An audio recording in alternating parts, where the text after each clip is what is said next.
तो क्या चुनाव आयोग के अंदर भयंकर बवाल के बाद में अब मोदी, शाह और ज्ञानेश ये मान लेंगे कि गलतियां तो हो रही हैं और गलती जानबूझकर हुई है या की गई है? आखिर चुनाव आयोग के अधिकारी ने बेईमानी का सबूत दिखाते हुए ज्ञानेश कुमार के खिलाफ अपने पद से इस्तीफा क्यों दे दिया? विस्तार से दोस्तों आपको सब कुछ बताते हैं, अगले चंद मिनट मेरे साथ जरूर रहें। दोस्तों, एक तरफ भारतीय जनता पार्टी चुनाव आयोग से ज्यादा चुनाव आयोग को बचाने की कोशिश में लगी रहती है, क्योंकि वही तो है बैकबोन जिसकी बुनियाद पर हिंदू मुस्लिम कुछ भी कीजिए, क्योंकि पता है जीत कर तो हम ही को आना है। अब दोस्तों हुआ क्या है? दोस्तों, पश्चिम बंगाल के एसआईआर में हो रही गड़बड़ियों का खुलासा खुद चुनाव आयोग के अधिकारी ने करके देश में भूचाल ला दिया।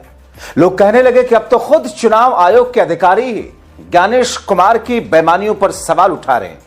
मगर दोस्तों, बात सिर्फ चुनाव अधिकारी द्वारा चुनाव आयोग के पोल खोलने तक नहीं, बल्कि चुनाव आयोग के उस अधिकारी एईआरओ ने इस्तीफा भी देकर के एक अलग तरीके का भूचाल खड़ा किया है। इस्तीफा देकर उन्होंने कहा कि कई असली मतदाताओं के नाम गलत तरीके से जानबूझ करके वोटर लिस्ट से हटाने की बड़ी पैमाने पर साजिश चल रही है। पहले दिन से समाजवादी पार्टी ने कहा ये एसआईआर नहीं है, एसआईआर के बहाने एनआरसी करने जा रहे हैं। जो काम होम डिपार्टमेंट का था, होम डिपार्टमेंट ने वो काम चुनाव आयोग से करवाया है, क्योंकि सुनने में आ रहा है जो चुनाव आयोग के सबसे बड़े अधिकारी हैं वो पहले होम डिपार्टमेंट में ही काम करते थे। तो सोचिए आप, जो काम होम डिपार्टमेंट को करना था वही काम भारतीय जनता पार्टी ने चुनाव आयोग से करवाया। ये तो बाद में हम लोग किसी ने जानकारी दी, किसी पत्रकार साथी ने, कि जो सबसे बड़े अधिकारी हैं ये भी होम डिपार्टमेंट में थे। तभी पश्चिम बंगाल के एसआईआर की प्रक्रिया में एआरओ के इस्तीफे के बाद में एक नई तरह की स्थिति उत्पन्न हो गई, क्योंकि उन्होंने कहा कि असली वोटरों के नाम वोटर लिस्ट से हटाने की कोशिश नहीं की जा रही, ये साजिश रची गई। बेवजह लॉजिकल डिस्क्रिपेंसी मामले में डाला जा रहा है। यानी कि दोस्तों, लॉजिकल डिस्क्रिपेंसी मामले उन वोटरों से जुड़े हैं जिनकी फैमिली ट्री मैपिंग के दौरान अजीब फैमिली डेटा पाया गया। आरोप लगाया उन्होंने कि लॉजिकल डिस्क्रिपेंसी देश की बड़ी आबादी को बाहर करने की एक साजिश है। इसीलिए बागनान विधानसभा क्षेत्र के एईआरओ मौसम सरकार ने दरअसल अपना इस्तीफा अपने उच्च अधिकारी को सौंप दिया है। एसआईआर से जुड़े अपने काम से छुट्टी देने का अनुरोध उन्होंने किया। उन्होंने पत्र सौंपा और फिर शुक्रवार रात को यह मामला जब सामने आया, जब एआरओ अच्युत कुमार मंडल ने पत्र मिलने की बात स्वीकार कर ली और यह कहा कि उन्होंने इसे उच्च अधिकारियों के पास भेजा है। दोस्तों, ये एक मामला नहीं बल्कि देश के दूसरे राज्यों में भी खुद ऐसे ही धांधलियां हैं। खुद अखिलेश यादव सवाल उठा रहे। मतदाता सूची आ गई है तो जैसी आशंका थी कि लगभग 3 करोड़ वोट उसमें काट दिए जाएंगे। हम लोग आशंका केवल 3 करोड़ वोट की कर रहे थे, लेकिन उसी दौरान जब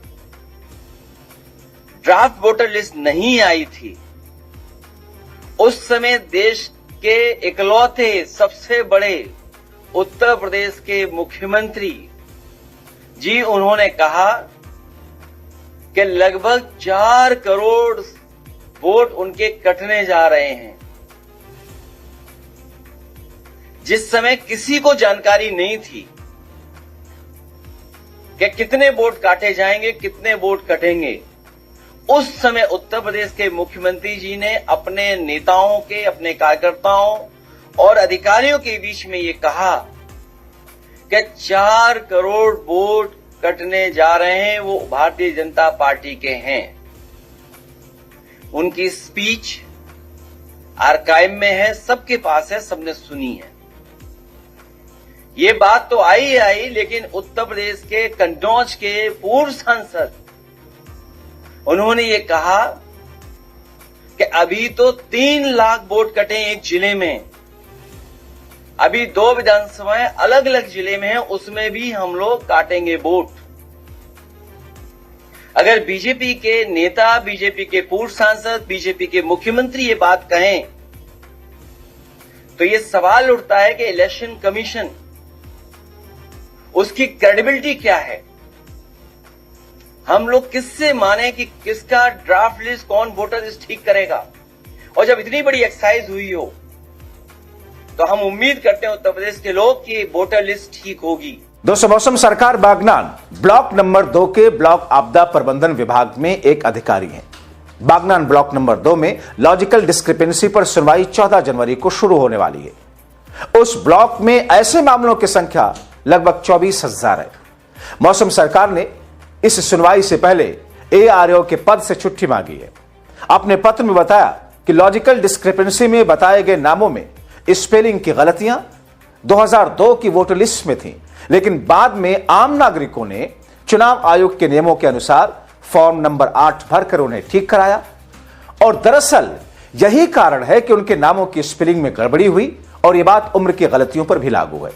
यानी कि दोस्तों, जिन लोगों के नाम 2002-3 की वोटर लिस्ट में जिस अंदाज में थे, जिस स्पेलिंग के साथ थे, उम्र उनकी जो लिखी हुई थी, बाद में अगर उन्होंने ठीक करा लिया और अब जो SIR हो रहा है उसमें उसको मिसमैच मान रहा है चुनाव आयोग।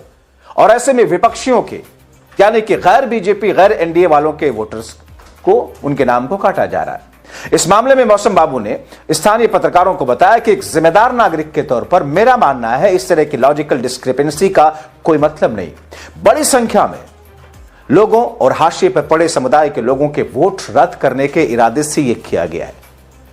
वो बताते हैं कि उनके पास लॉजिकल डिस्क्रिपेंसी को ठीक करने के लिए जरूरी 12 दस्तावेज नहीं है। उनके पास वोटर ID कार्ड, आधार कार्ड, राशन कार्ड है, लेकिन उन्हें स्वीकार नहीं किया जा रहा। इससे एक खास वर्ग के लोगों और हाशिए पर पड़े समुदाय के कई लोगों को परेशानी है। और इसी बीच हावड़ा के डिस्ट्रिक्ट मजिस्ट्रेट P दीपा प्रिया ने इस मामले पर टिप्पणी जिनसे मांगी गई, लेकिन वो खामोशी से निकल गए।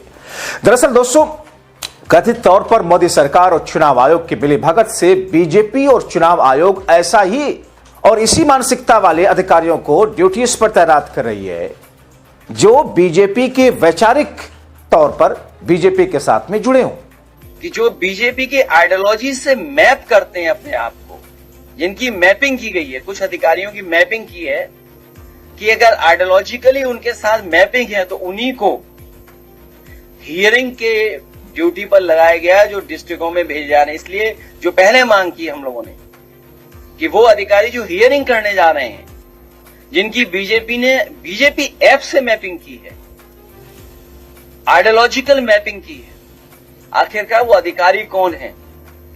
और हमने देखा है समय समय पर कि जब चुनाव होता है तो किन की पोस्टिंग की जाती है, किन को हटाया जाता है, जाति के आधार पर, धर्म के आधार पर भारतीय जनता पार्टी फैसला लेती है। इसलिए BJP के ऐप से मैपिंग करके आए, आइडियोलॉजिकली उनसे मैप कर रहा है जो अधिकारी, उसको निरीक्षण के लिए भेजा रहा है। मतलब देश में संवैधानिक और लोकतांत्रिक संस्थानों का दुरुपयोग करके सत्ता हथियाते हैं। देश के विकास, रोजगार, शिक्षा, स्वास्थ्य गया भाड़ में। चुनाव आयोग तो है ही इनके पास सत्ता दिलाने के लिए। कभी तो ये सिर्फ हिंदू मुस्लिम बटेंगे कटेंगे, मस्जिद मंदिर का राग अलापते रहते हैं। और यही स्थिति दोस्तों, SIR दरअसल सिर्फ आपके वोटर लिस्ट को या आपके नामों को प्यूरिफाई करना नहीं है, बल्कि इसके पीछे कई राजनीतिक पंडित जो तर्क देते हैं कि सरकार की ऐसी मंशा जो कि आने वाले वर्षों में आपके सामने आएगी। क्योंकि दोस्तों, जो लोग इस बात को कहते हैं कि NRC बैकडोर से लागू करने की कोशिश, यानी कि गृह मंत्री शाह के पास में कौन नागरिक है कौन नागरिक नहीं है, SIR को ऐसी प्लानिंग के तहत लागू किया ताकि उनका NRC करने का जो फॉर्मूला है अपने आप पूरा हो जाए।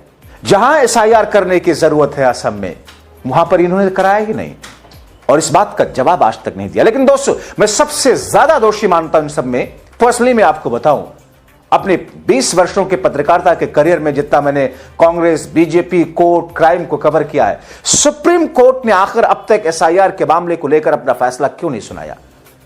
सुप्रीम कोर्ट ने क्यों अरावली की पहाड़ियों पर सो मोटो ले लिया? सुप्रीम कोर्ट ने क्यों कुलदीप सिंह सेंगर के मामले में फैसला पलटा? लेकिन दो महत्वपूर्ण फैसले जिस पर सुप्रीम कोर्ट को सुना देना चाहिए। एक मुख्य चुनाव आयुक्त की नियुक्ति वाला मामला लटकाकर सुप्रीम कोर्ट ने क्यों रखा हुआ है? SIR के मामले पर फैसला देने से के लिए लटकाकर सुप्रीम कोर्ट ने क्यों रखा हुआ है? सवाल उठा सकते हैं। हमारा संविधान इस बात की इजाजत देता है, लेकिन सुप्रीम कोर्ट खामोश तमाशाई। और इसीलिए जो लोग ये कहते हैं, आप देखते होंगे दोस्तों, बहुत सारे सोशल डिजिटल मीडिया के प्लेटफॉर्म्स को माइक लेकर बेचारे गांव ग्रामीण आम जनता के बीच में जाते हैं। बहुत सारे लोग ये कहते हैं कि बिक गई है कोर्ट, बिक गया है मीडिया, अपनी भाषा में बड़ी सादगी के साथ इस बात का जिक्र करते हैं। क्या इस बात को खारिज किया जा सकता है? आप याद करिए, यह देश 1947 में आजाद हुआ। आजाद होने के बाद देश को प्रधानमंत्री मिल गए। 1952 में पहला आम चुनाव होता है। तब से देश ने कई प्रधानमंत्री देखे। हर एक ने देश के बारे में सोचा होगा, देश के विकास के बारे में योगदान किया होगा, लेकिन भारत की मूल आत्मा को सम्मान मिलना चाहिए। अयोध्या में रामलला फिर से विराजमान होने चाहिए, यह भाव केवल मोदी जी ने उसको मूर्त रूप दे करके भारत की परंपरा को गौरवान्वित किया है। मोदी जी पहले प्रधानमंत्री हैं जो श्री राम जन्मभूमि में दर्शन करने के लिए गए, राम मंदिर के शिलान्यास में गए, रामलला के प्राण प्रतिष्ठा समारोह में भी गए और मंदिर निर्माण का कार्य पूर्ण होने के उपरांत जो शुभ मुहूर्त मिला था,